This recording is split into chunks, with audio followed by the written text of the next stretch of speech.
अस्सलाम वालेकुम dear students. आज हम सम ऑफ कंसेक्यूटिव इंटीजर्स को सीखेंगे और इसके लिए क्वेश्चन है find the sum of all consecutive integers from -55 through 57।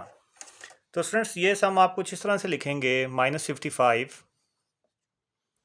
Plus -54 plus -53 and plus up to so on 0, और 0 के बाद फिर आगे पॉजिटिव इंटीजर्स शुरू हो जाएंगे, मतलब +1 +2 and up to so on 54 55 56 और 57 तक आपने जाना था। तो स्टूडेंट्स अगर आप गौर करें तो ये जो माइनस वाले हैं और प्लस वाली जो टर्म्स हैं, ये सब टर्म्स आपस में क्या हो जाएंगी, कैंसिल हो जाएंगी 55 तक, और पीछे आपके पास क्या बचेगा 56 और 57।